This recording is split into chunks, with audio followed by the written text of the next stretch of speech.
Halo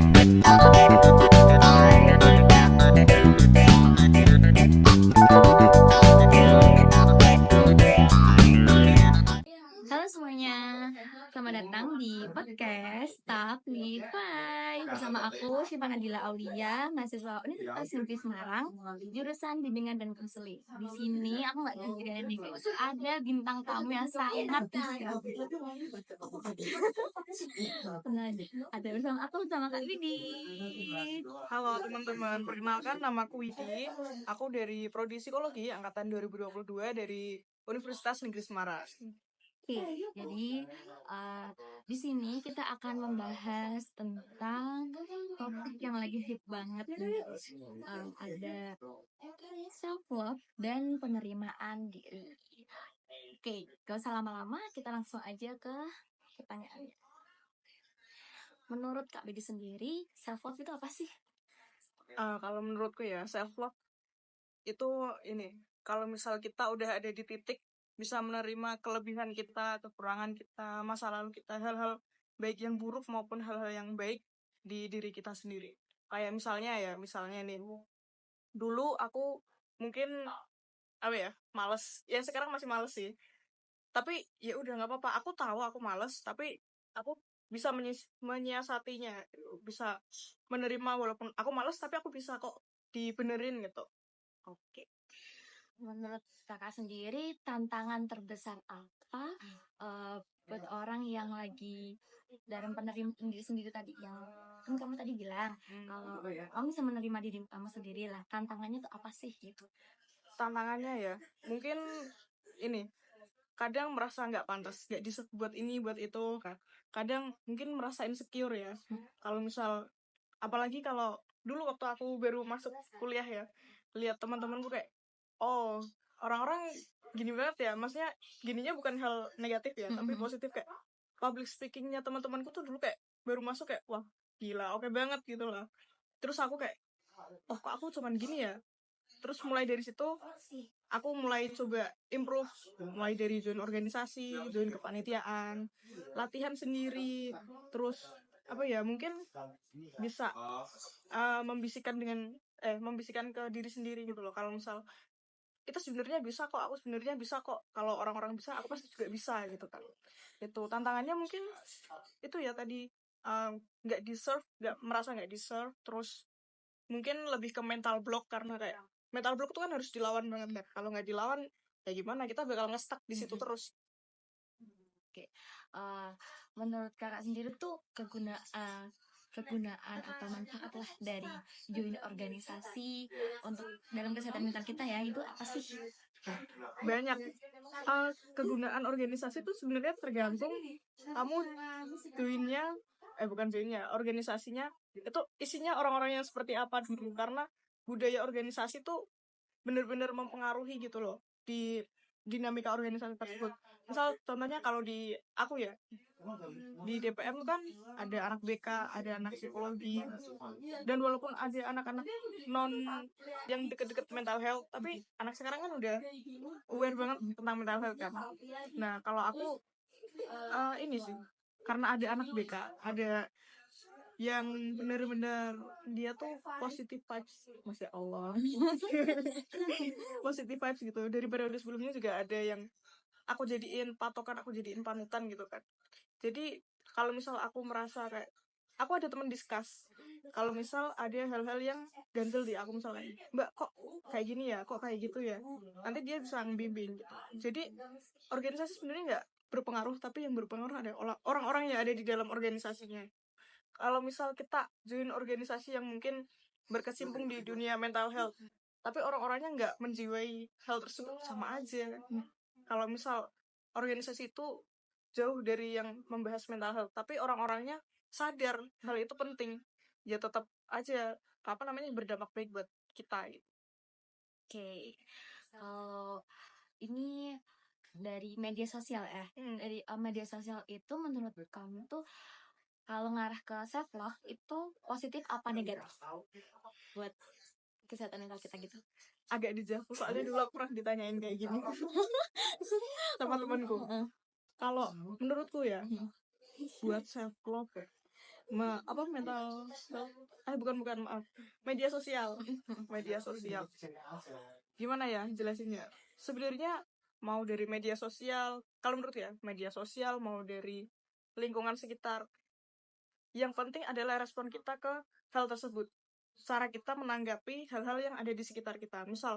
Kalau misal kita orangnya mikirnya negatif mulu kan, kayak duh orang kok udah gini ya, udah gitu ya, kok aku nggak bisa ya. Nah, walaupun bukan dari media sosial pun itu pasti bakal berdampak negatif buat kita. Tapi kalau misal kita orangnya optimis mungkin, atau bisa menyemangati diri sendiri melihat hal-hal tuh dengan dari porsi yang positif, insya Allah bakal baik sih. Begitupun media sosial ya.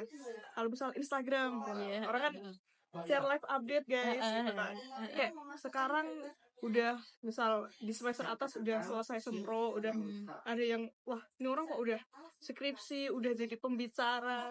Kalau misal kitanya belum bisa menerima diri, nah itu pasti bakal kayak kok orang-orang udah keren banget ya, kok aku masih gini-gini aja, pasti bakal negatif. Beda kalau misal orangnya udah bisa menerima diri, setidaknya sedikit bisa menerima diri lah, pasti dia akan walaupun mikir insecure, tapi setelah itu dia pasti kayak oh enggak, tapi aku pasti bisa, walaupun dengan apa yang aku punya sekarang aku pasti bisa kayak dia, walaupun mungkin nggak oke dia, tapi bisa gitu. Jadi intelek kurgasi. Betul. Menurut kamu kan banyak tuh ya yang kayak aduh kalau mau post di first IG malu nih gitu, di second aja deh gitu, itu menurut kamu gimana sih?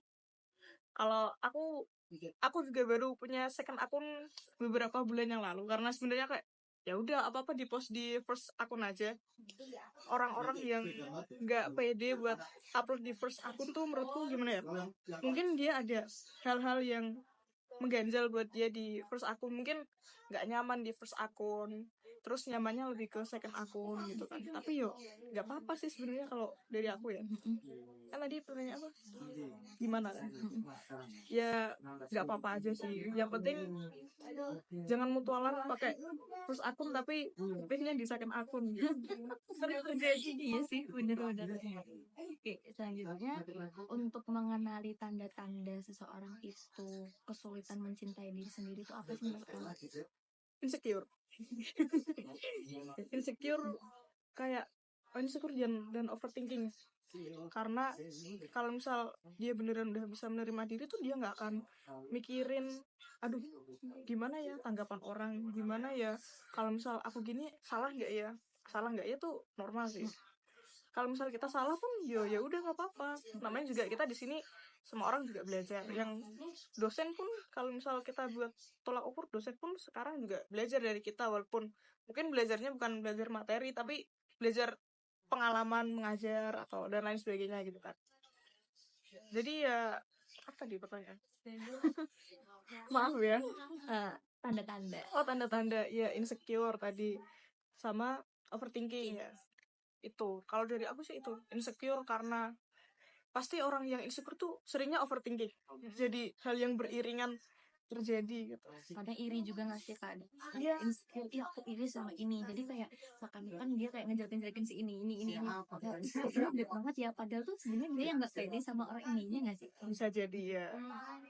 Oke, untuk lanjut pertanyaan selanjutnya, apa peran keluarga dan lingkungan dalam membantu seseorang untuk mencintai diri sendiri? Peran keluarga tuh kalau dari aku ya, dari selama yang aku lihat selama jadi mahasiswa psikologi, keluarga tuh bener-bener membentuk seseorang. Jadi adanya aku di sini seperti ini itu juga besar banget peran keluarga. Jadi misal pembentukan karakter di keluarga tuh berpengaruh sangat signifikan gitulah buat self love ya. Kalau misal menurutku ya, aku belum baca jurnal lagi ya. Menurutku kalau misal keluarga yang suportif, kayak misal anaknya Bu aku ikut ini nih, terus orang tuanya kayak oh iya bagus, atau mungkin hal kecil yang biasanya sering diiniin anak adalah diposting, baik di sosmed beliau kan. Nah itu menurutku bentuk support yang nanti bakal meningkatkan rasa percaya diri anak sih. Selain meningkatkan rasa percaya diri anak juga, anak tuh punya kedekatan sama orang tua, kelekatannya tuh lebih baik gitu loh. Terus kalau misal orangnya percaya diri, deket sama orang tua, insya Allah dia juga bakalan bisa mencintai dirinya, karena orang tuanya mensupport kayak ya udah nggak apa-apa, kalau misal kamu belum bisa nggak apa-apa, kita bisa push lagi gitu loh. Kalau semisal nih kan banyak ya yang kayak aku mau ikut organisasi ini deh, organisasi ini, tapi dari orang tua itu nggak support, malah kayak ngelarang gitu loh, nggak usah, nanti kalau ikut organisasi ini lingkungannya pasti ikut jelek karena sering pulang malam sampai kemana-mana kayak gitu. Menurut kamu gimana sih kalau ada kayak gitu? Ya orang tuaku lumayan strict sih sebenarnya, tapi kalau aku ya waktu dulu aku bohongin biar cepet tapi sangat tidak untuk dicontoh ya. Respon ya mungkin orang tua kan banyak khawatirnya tuh sama anak, jadi mungkin bisa diberi pengertian dulu ke orang tuanya, ini sebenarnya gini loh Bu, kalau bisa kamu bikinin PPT kayak, Iya benar. ini positifnya kalau misal aku ikut organisasi ini aku dapat bisa upgrade ini hal negatifnya ini, tapi aku bisa mengatasinya dengan begini, aku nanti insya Allah kalau misal kamu bisa menjelaskan, ya pasti, iya betul, dia memberi kepercayaan buat bisa join gitu. Kalau di sini kan tadi kan keluarga dan lingkungan. Lah, kalau keluarganya dukung, mereka dia masuk organisasi itu, masuk deh dia. Nah, lingkungannya nggak mendukung.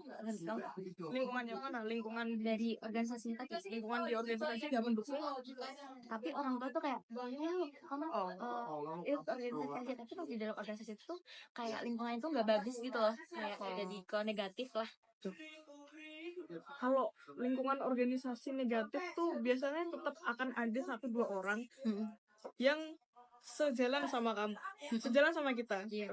Nggak mungkin di satu organisasi tuh orangnya kayak jelek semua rata, pasti nggak, pasti akan ada ya 5-4 orang yang akan tetap support gitu. Kamu pasti kan akan nemuin orang-orang yang klik sama kamu di organisasi kan. Kayak misal minimal kamu kan kalau misal jadi staffnya kepala departemen, pasti mereka bakalan ngedeketin anaknya dan memberi hal-hal positifnya. Tapi kalau misal emang nantinya di organisasi itu nggak ada yang positif, itu adalah pinter-pinteran kita buat mencari hal-hal positif yang ada. Misal walaupun organisasinya toksik parah gitu kan, toksik dalam hal waktu, dalam misal kayak organisasi kan, tetap bakal ada minimal kadep yang deket sama kamu. Selain itu juga kalau misal semuanya nggak baik, menurut nggak baik atau emang lingkungannya nggak oke aja, pinter-pinteran kita buat memfilter mana hal yang baik. Nggak mungkin seseorang tuh 100% jelek, itu nggak mungkin. Kita semua pasti ada baik ada buruknya gitu kan. Pinter-pinteran kita buat memfilter apa yang baik, apa yang bisa diambil, apa yang enggak gitu. Oke. Terus menurut kamu sendiri apa ada nggak sih rutinitas atau kebiasaan tertentu yang bisa membantu kita membangun self love setiap harinya? Ada pasti ada. Salah satunya adalah self talk. Kamu tahu self talk? Self talk, ngomong sama diri sendiri. Jadi di pagi hari setelah kita bangun tidur kan duduk kan, mengumpulkan nyawa. Terus setelah itu biasanya aku kayak aku keren, aku pasti bisa, aku pasti bisa lawan semuanya. Kayak hal-hal positif harus dimasukin ke diri sendiri, karena kalau misal baru bangun tidur kan masih fresh banget. Jadi saatnya untuk memberikan hal-hal positif yang bisa kita ambil gitu, biar kalau misal kayak itu nanti menjalani hari tuh kita udah terdoktrin kalau misal kita pasti bisa gitu. Selain itu aku juga sering nulis quotes yang kayak buat menyemangati diri sendiri aja di laptop, atau aku tempel, aku suka ngumpulin ini kan, kalau organisasi kan orang sering ngasih gift gitu kan, ada kalimatnya penyemangat, aku suka tempel-tempelin itu di depan meja belajar. Jadi kalau misal aku kayak aduh capeknya. Nah aku bisa kayak orang-orang aja nyemangatin aku juga harus bisa menyemangati diri sendiri biar lebih apa ya, menerima diri walaupun capek tapi pasti bisa. Kalau ini pertanyaan terakhir ya. Jadi menurut kalian sendiri, bagaimana cara berdamai dengan kesalahan atau masa lalu yang sulit tanpa merusak rasa cinta kepada diri sendiri? Menerima kesalahan ya. Kalau misal kita udah menerima diri sendiri pasti kita akan menerima kesalahan kita sih. Kalau dari aku ya, aku kayak mewajarkan hal-hal yang udah berlalu. Misal dulu 10 tahun yang enggak kelamaan 5 tahun yang lalu misal aku kayak pernah bikin salah ke orang ya, sebisa mungkin minta maaf orangnya, karena kalau kita nggak minta maaf itu pasti bakal ada yang ngeganjel. Kalau contoh nih, aku udah menerima diri deh di UNES contoh ya, misalnya kan banyak banget nih, aku kan sebagai maba ya, kayak contoh nih kalau aku nggak di UNES, kalau aku di Undip pasti dapat relasi lebih banyak, lebih bagus-bagus public speakingnya, terus kayak pemikirannya juga lebih meningkat daripada waktu pas kan ada ya kayak maba-maba pasti kayak gitu. Terus kayaknya aku salah jurusan deh gitu, tapi dia senang di jurusan yang dia mau, di yang dia jalanin, cuma dia ngerasa kalau di matkul itu tuh kayak berat banget gitu loh. Menurut kamu kayak gimana? Kalau aku ya, sebagai orang yang alumni pindah kampus ya dulu, jadi gini, aku waktu itu juga pernah ngerasa itu, tapi akhirnya aku pindah kampus karena temanku banyak di sini. Di kampusku yang sebelumnya aku merasa kayak gitu juga, tapi aku tetap ambil hal-hal baiknya. Biar apa? Biar kayak ya walaupun di sini nggak seoke di sebelah, tapi seenggaknya aku dapat hal-hal yang mungkin di sebelah aku nggak dapat. Karena dulu aku di IAIN mungkin kayak aku dapat teman-teman yang masya Allah tabarakallah ya. Yang masya Allah tabarakallah yang bisa. Seenggaknya aku ada beberapa hal yang akhirnya aku waktu di sana aku jadi lebih baik yang aku nggak dapat di sini setelah aku masuk sini. Jadi apa ya, coba untuk lebih positif, ambil hal-hal yang baiknya. Kalau misal di sini nggak, aduh cuman di UNES gitu kan, biasanya banyak kan yang mikir kayak aduh cuman di UNES, tapi dengan di UNES kamu bisa ketemu misal teman-teman ini, atau misal kamu bisa merasakan hal-hal yang mungkin kalau di sana nggak dirasain gitu. Tetap try to be positive.